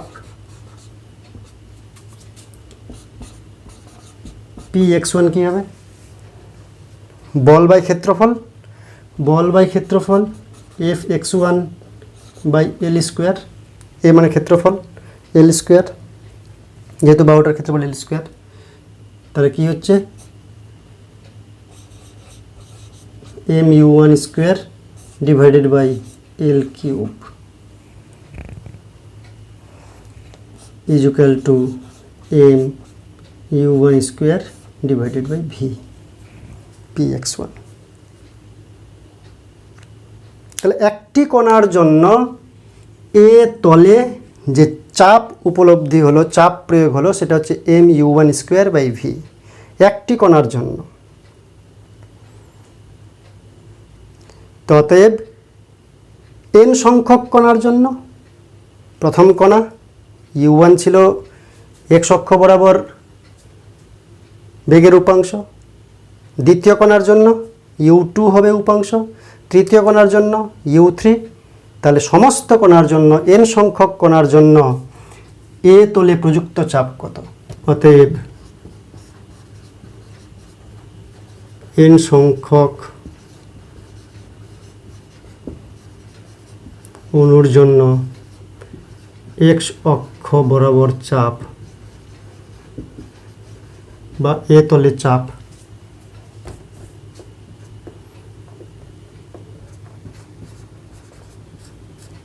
কি হবে?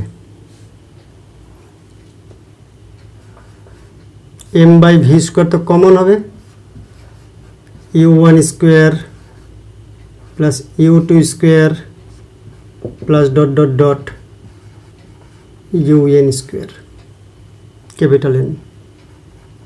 এন সংখ্যক কণার জন্য এক্স অক্ষ বরাবর চাপ, এন সংখ্যক অণুর জন্য ওয়াই অক্ষ বরাবর চাপ কি হবে? P Y is equal to M by V square V one square plus V two square plus V three square plus dot dot dot V N square. N সংখ্যক অণুর জন্য জেড অক্ষ বরাবর চাপ PZ M by V square omega one square plus omega two square plus dot dot dot plus omega N square. তাই তিনটা চাপ যদি আমরা যোগ করি, অতএব PX plus PY plus PZ, তিন অক্ষ বরাবর চাপগুলোকে যদি যোগ করি, তাহলে M by V square U one সবগুলো যোগ তো U one square plus V one square plus omega one square কী ছিল? মিশিয়ে দিলাম C one square, U two square দুই নম্বর কোণার U two V two omega two X Y Z অক্ষ বরাবর উপাংশ, তাই স্কোয়ারের যোগ করলে কী হবে? সি টুর স্কোয়ার। ঠিক সেরকম সি থ্রির square plus dot dot dot C এনের স্কোয়ার।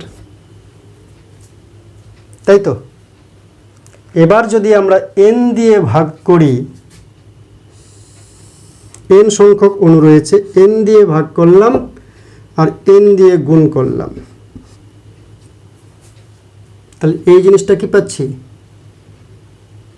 আরএমএস বেগের বর্গ, এটার রুট নিলে আরএমএস বেগ হয়, গড় বর্গবেগের বর্গমূলের স্কোয়ার করলে এটা পাওয়া যাবে।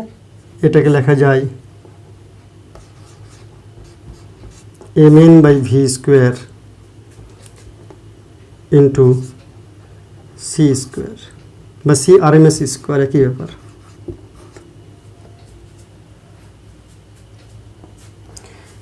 এবার একটা আবদ্ধ গ্যাসীয় পাত্রে সর্বদিকে চাপ সমান হয়, x অক্ষ বরাবর, y অক্ষ বরাবর, z অক্ষ বরাবর চাপ সর্বক্ষেত্রে সমান।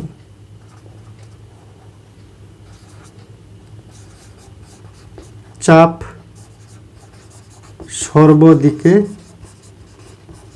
সমান হয় একটা আবদ্ধ গ্যাসীয় পাত্রের জন্য। অতএব px সমান py সমান pz ইকুয়াল টু p ধরে নিলাম। অতএব p plus p plus p, এটাও p এটাও p এটাও p ইকুয়াল টু কি হচ্ছে mn/v স্কোয়ার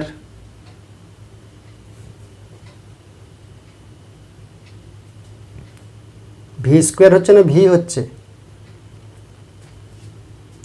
নিচে আসবে l কিউব, l কিউব মানে v আসবে, v স্কোয়ার কোত্থেকে আসলো বাবা?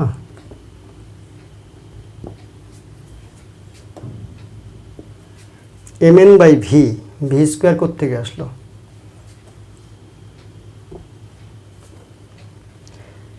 mn/v আর c স্কোয়ার, বা এখান থেকে পাচ্ছি p equal to 1/3 mn divided by v into c square. তাহলে গ্যাসের চাপের এটা প্রাথমিক ফর্মুলা।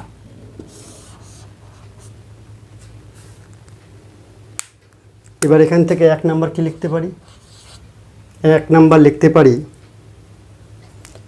n/v, n হচ্ছে মোট গ্যাসীয় অণুর সংখ্যা n, v হচ্ছে মোট আয়তন, তাই মোট অণু বাই মোট আয়তন মানে একক আয়তনে অণু। তাই p equal to 1/3 mn/v c square equal to 1/3 mn c square, যেখানে n ইকুয়াল টু n/v একক আয়তনে অণু সংখ্যা, একক আয়তনে অণু সংখ্যা।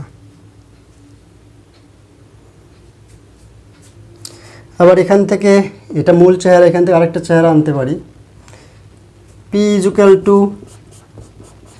1/3 mn/v into c square. mn, n সংখ্যক অণু আছে, প্রত্যেকের ভর m, মোট n সংখ্যক অণু আছে, প্রত্যেকের ভর m, গুণ করলে কি পাওয়া যাবে? সমস্ত গ্যাসীয় অণুর ভর, সমস্ত গ্যাসীয় অণুর ভর। m হচ্ছে একটা অণুর ভর, n হচ্ছে মোট অণু সংখ্যা, গুণ করলে তাহলে এই গ্যাসের যে অণুগুলো আছে সমস্ত অণুর ভর পেলাম বাই v পেলাম।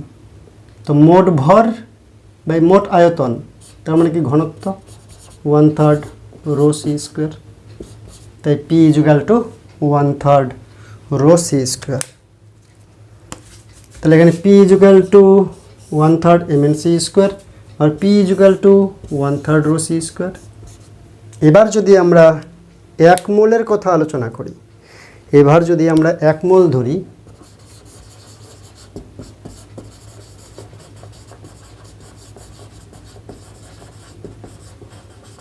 এক মোল গ্যাস ধরলে কি ধরতে পারি? আমরা জানি PV ইকুয়াল টু RT। 1 মোল গ্যাসের জন্য PV ইকুয়াল টু RT। তাহলে P ইকুয়াল টু কি? RT/V। ওটা যদি এখানে বসাই, তার আগে এখান থেকে আমরা C এর মানটা বার করি, CRMS equal to √3p/ρ, 3p/ρ, তো RT/ρV।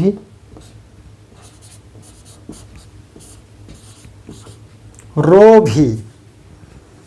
আবার রো ভি মানে কি? ভি বলতে আয়তন, রো বলতে ঘনত্ব। আয়তনের সঙ্গে ঘনত্ব গুণ করলে কি পাবো? মোট ভর পাবো, 1 মোল গ্যাসের ভর পাবো। তাহলে এটা হচ্ছে √3RT বাই এম।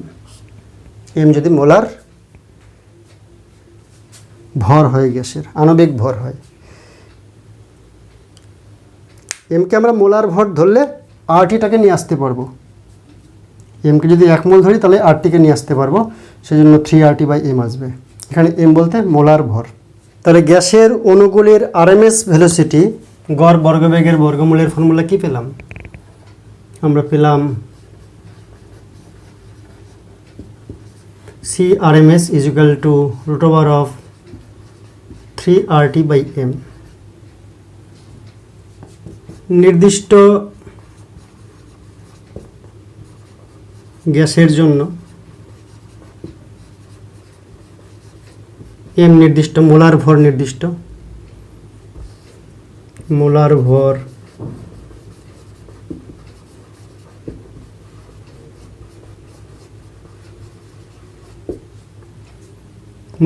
m নির্দিষ্ট, আর আর তো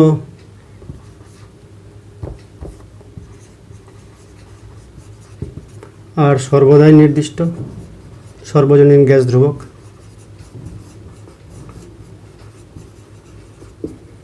অতএব কি লিখতে পারি? CRMS বা C proportional to √/T। √/T,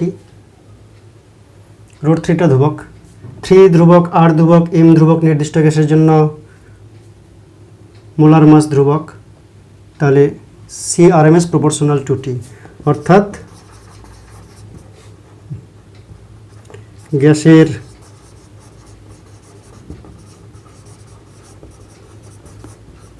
অণুগুলির আরএমএস বেগ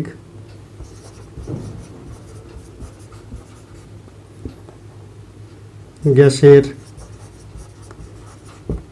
পরম উষ্ণতার সমানুপাতিক। পরম উষ্ণতার সমানুপাতিক না, বর্গমূলের সমানুপাতিক। উষ্ণতার বর্গমূলের সমানুপাতিক।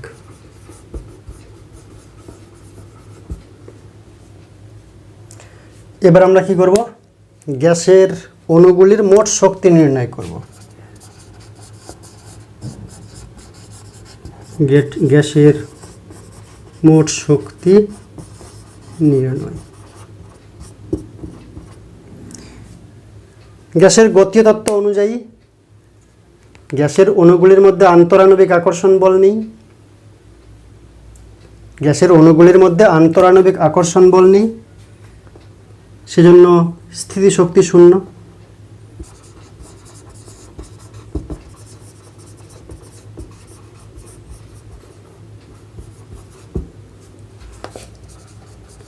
গ্যাসীয় অণুর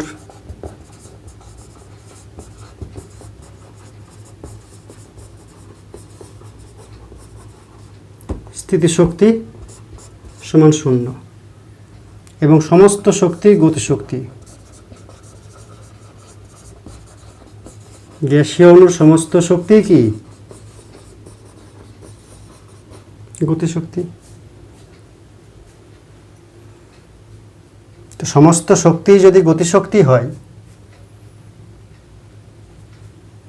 তাহলে কি লিখতে পারি আমরা?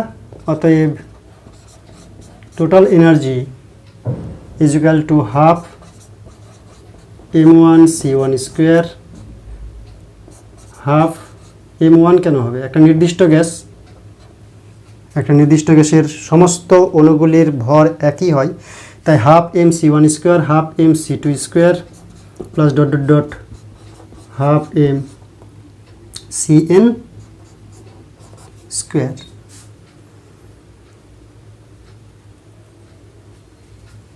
যদি n সংখ্যক অণু আমরা ধরে নিই তাহলে হাফ m কমন নিলাম, c1 square plus c2 square plus c3 square plus dot dot dot cn square. একে যদি আমরা n দিয়ে ভাগ করি আর এখানে n দিয়ে গুণ করি, n দিয়ে ভাগ করলাম কেন, আরএমএস বেগ আনার জন্য। তাহলে এটা কি হচ্ছে, half M N C square, half M N C square.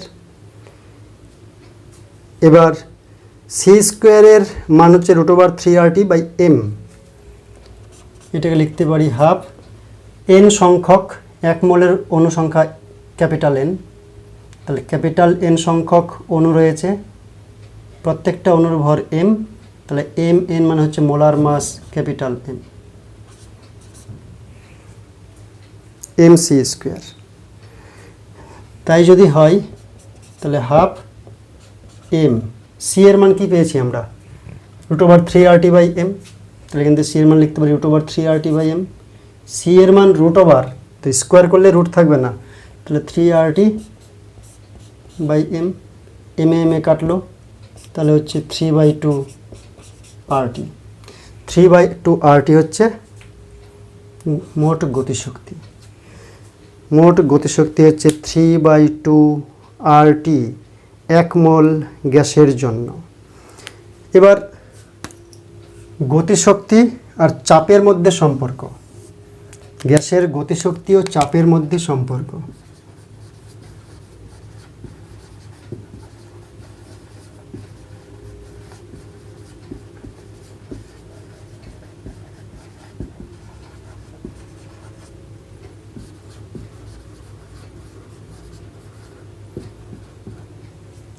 কি সম্পর্ক,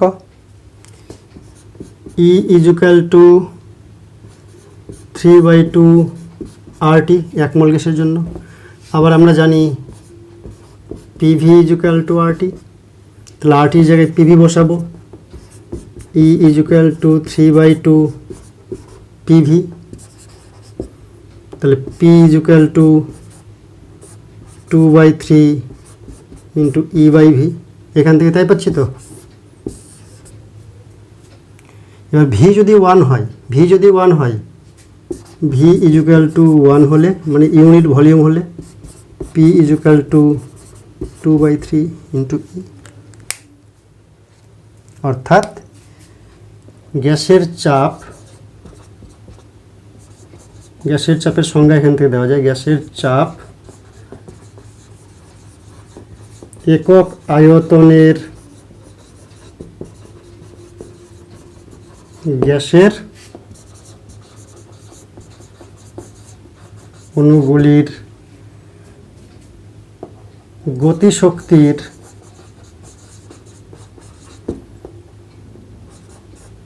2/3, 2/3 এত অংশ। গ্যাসের চাপ কত, একক আয়তনের যদি গ্যাস নেওয়া যায় তার অণুগুলির যে গতিশক্তি E, তার 2/3 অংশ হচ্ছে গ্যাসের চাপ। এই হলো গ্যাসের চাপ আর গতিশক্তির ফর্মুলা। আমরা এখান থেকে পাচ্ছি E = T, C = √T আর E = ডাইরেক্ট T। 3/2 একটা ধ্রুবক, আর ধ্রুবক 1 মোল গ্যাসের জন্য, তাহলে E = T, অতএব E = T। E = যদি T হয় তাহলে আমরা কি বলতে পারি, 0 কেলভিন উষ্ণতায় E = 0, অর্থাৎ পরম শূন্য উষ্ণতার সংজ্ঞা দেওয়া যায় এখান থেকে। পরম শূন্য উষ্ণতার সংজ্ঞা দেওয়া যায় এখানে, উষ্ণতা T = 0-তে E = 0। এই উষ্ণতাকে পরম শূন্য উষ্ণতা বলে।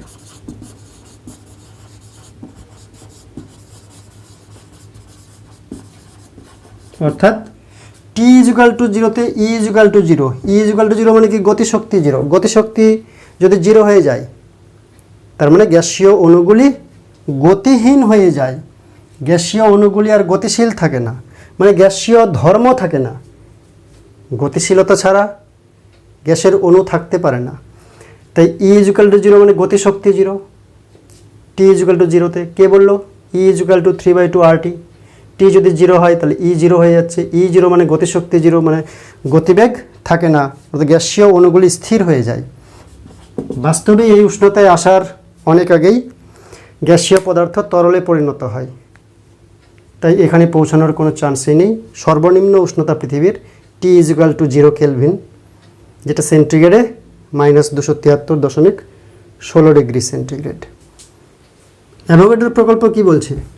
একই উষ্ণতায় একই চাপে সম আয়তন সকল গ্যাসে সমান সংখ্যক অণু থাকে। যদি একই উষ্ণতায় নিই, একই চাপে নিই, সমান আয়তন নিই, যে গ্যাসই হোক না কেন অণু সমান থাকবে। তো আমরা এখানে একই আয়তনের দুটি গ্যাস নিব, এটারও আয়তন ভি, এটারও আয়তন ভি, এরও উষ্ণতা টি, এরও উষ্ণতা টি, এরও চাপ হচ্ছে পি, এরও চাপ হচ্ছে পি। একই উষ্ণতায় একই চাপে সম আয়তন দুটো গ্যাস নিয়েছি। মনে করলাম এখানে অণু আছে n সংখ্যক, n1 সংখ্যক অণু আছে। মনে করলাম এখানে আছে n1 সংখ্যক অণু, এখানে আছে n2 সংখ্যক অণু। এবার চাপের রাশিমালা থেকে প্রমাণ করব n1 = n2। মনে করলাম এই অণুগুলার ভর হচ্ছে m1 করে, এই অণুগুলার ভর হচ্ছে m2, এই অণুগুলার RMS ভেলোসিটি c1, এই অণুগুলার RMS ভেলোসিটি c2। তাহলে ধরি, তাহলে m1 n1 c1 square, m2 n2 c2 square. এবার উষ্ণতা একই উষ্ণতায় সমস্ত অণুর, একই উষ্ণতায় প্রতিটি অণুর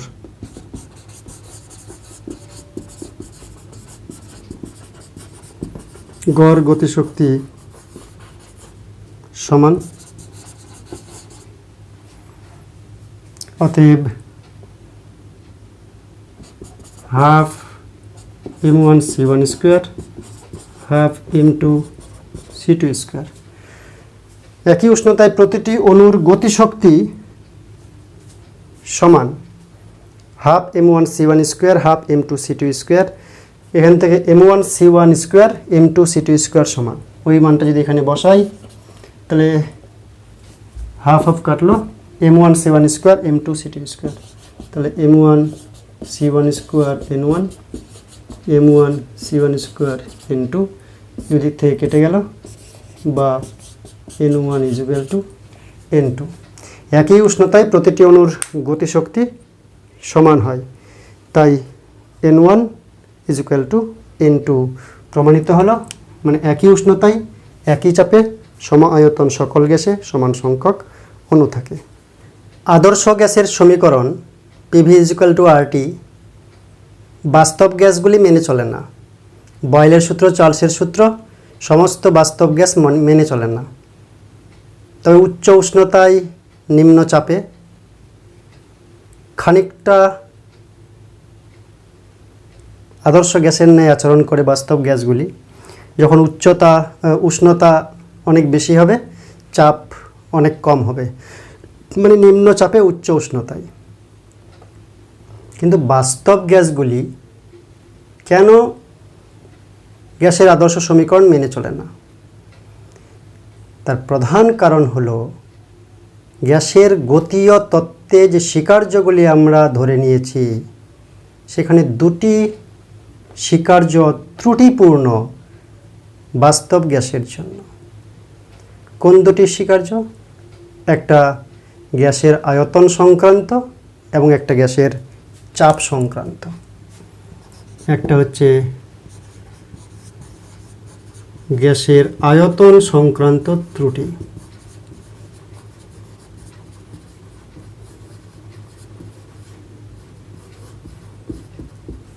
আর 2 নম্বর হচ্ছে গ্যাসের চাপ সংক্রান্ত ত্রুটি।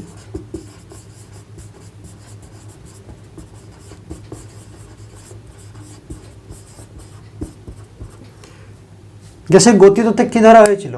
গ্যাসের আয়তন বলতে যে পাত্রে রাখা হয় সেই পাত্রের আয়তনকেই গ্যাসের আয়তন ধরা হয়, কারণ গ্যাসের অণুগুলি হচ্ছে বিন্দুভর, গ্যাসীয় অণুগুলির নিজস্ব ভর গ্যাসের আয়তনের তুলনায় নগণ্য, তাই গ্যাসের আয়তন বলতে পাত্রের আয়তনকে ধরা হয়। কিন্তু বাস্তবে গ্যাসের অণুগুলির প্রকৃত আয়তন, অণুগুলোকে যদি সংজ্ঞাবদ্ধ করি তো গ্যাসের অণুগুলার প্রকৃত আয়তন নগণ্য হলেও শূন্য তো নয়। গ্যাসের অণুগুলার অল্প হলেও তো আয়তন আছে, নগণ্য হলেও শূন্য তো নয়। তাই গ্যাসীয় অণুগুলি পাত্রের সমস্ত আয়তন জুড়ে ঘোরাফেরা করতে পারে না, সেই আয়তনটা বাদ পড়ে। অর্থাৎ গ্যাসের প্রকৃত আয়তন পাত্রের আয়তন থেকে অণুগুলির আয়তনকে বিয়োগ করতে হবে। তাই বলতে পারি আমরা যে গ্যাসীয় অণুর আয়তন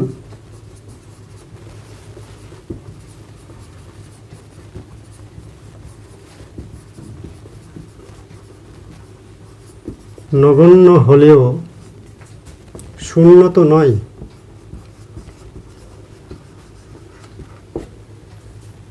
তাই গ্যাসের আয়তন প্রকৃত আয়তন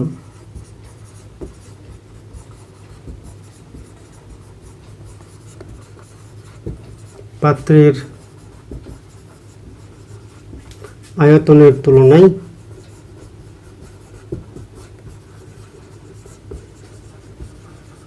কিছুটা কম। কত রকম? আমরা গ্যাসের আয়তন ভি ধরেছি,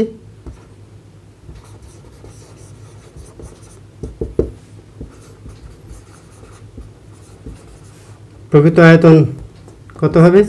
পাত্রের আয়তন ভি, সেখান থেকে বি বাদ দিতে হবে। 1 মোল গ্যাসের জন্য বিজ্ঞানী ভ্যান ডার ওয়ালস, বি একটি ধ্রুবক, 1 মোল গ্যাসের জন্য বি, n মোল গ্যাসের জন্য এন বি। এটা 1 মোল গ্যাসের জন্য বি কি? বি একটি ধ্রুবক।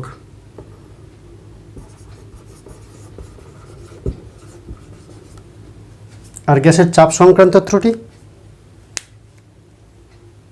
গ্যাসীয় অণুগুলির আন্তরাণবিক ব্যবধান বেশি, তাই একটি অণু অপর অণুকে আকর্ষণ করে না বললেই চলে। গ্যাসীয় অণুগুলির আন্তরাণবিক আকর্ষণ বল 0 ধরা হয়েছে গ্যাসের গতীয় তত্ত্বে, স্বীকার্যে। কিন্তু গ্যাসের আন্তরাণবিক আকর্ষণ বল নগণ্য হলেও 0 নয়। তাই গ্যাসীয় অণুগুলি যখন পাত্রের দেওয়ালে ধাক্কা দিতে যাচ্ছে, পিছন থেকে কিছু অণু আন্তরাণবিক আকর্ষণ বলে তাকে আকর্ষণ করছে, তাই পুরো প্রেসারটা পড়ছে না। গ্যাসের মধ্যখানে যে গ্যাসীয় অণু আছে তার চারদিক থেকে আকর্ষণ করছে, তাই লব্ধি আকর্ষণ বল 0 ধরতেই পারি। কিন্তু যেটা পাত্রের দেওয়ালে আঘাত দিতে যাচ্ছে, পাত্রের দেওয়ালে ধাক্কা দিতে যাচ্ছে, যার জন্য গ্যাসের চাপ, সেই অণুটিকে পিছন থেকে টানছে, তাই প্রকৃত চাপ প্রয়োগ করতে পারছে না গ্যাসের অণুগুলি, কম প্রয়োগ করছে। তাই যে চাপ আমরা PV=RT ধরছি সেই চাপটা আসলে কম, গ্যাসের প্রকৃত চাপ বেশি হবে, কারণ কমিয়ে রাখছে, গ্যাসের অণুগুলি টেনে রাখছে। তাই গ্যাসীয় অণুর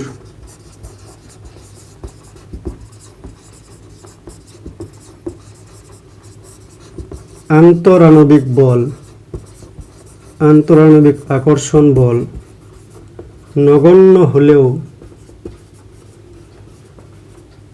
0 তো নয়। এই একই রকম ধরনের লিখলাম। তাই গ্যাসের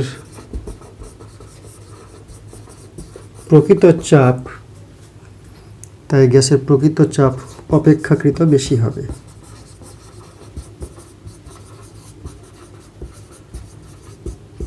বিজ্ঞানী ভ্যান ডার ওয়ালস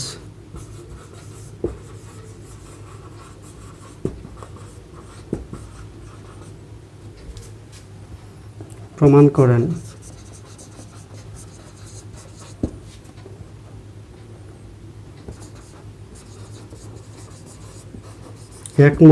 এক মোল গ্যাসের ক্ষেত্রে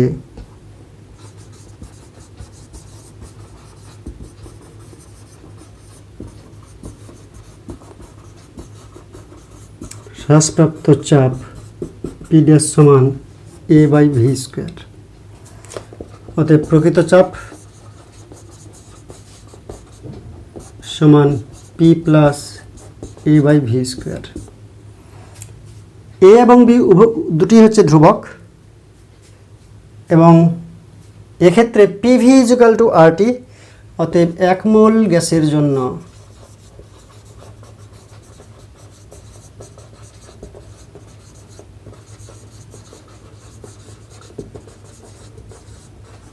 ভ্যান ডার ওয়ালের সমীকরণ কি হচ্ছে? সমীকরণ PV equal to RT. P এর জায়গায় নেব আমরা P plus A by V square. P V, V বলতে V minus B equal to RT. PV equal to RT আদর্শ গ্যাস সমীকরণ, সেটাকে পাল্টে পি এর জায়গায় এটা নিতে হবে, ভি এর জায়গায় এটা নিতে হবে আরটি। এই সমীকরণটি সমস্ত বাস্তব গ্যাস মেনে চলে 1 মোলের জন্য। আর এন মোলের জন্য যদি হয়, এন মোলের জন্য কি হবে? এখানে এন বসবে, এখানে এন বসবে, এখানে এন স্কোয়ার বসবে।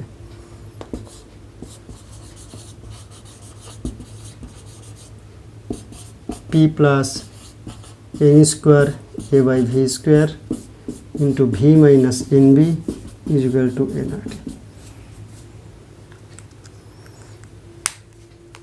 তো আজকের জন্য আলোচনা এখানেই শেষ করছি। Thank you.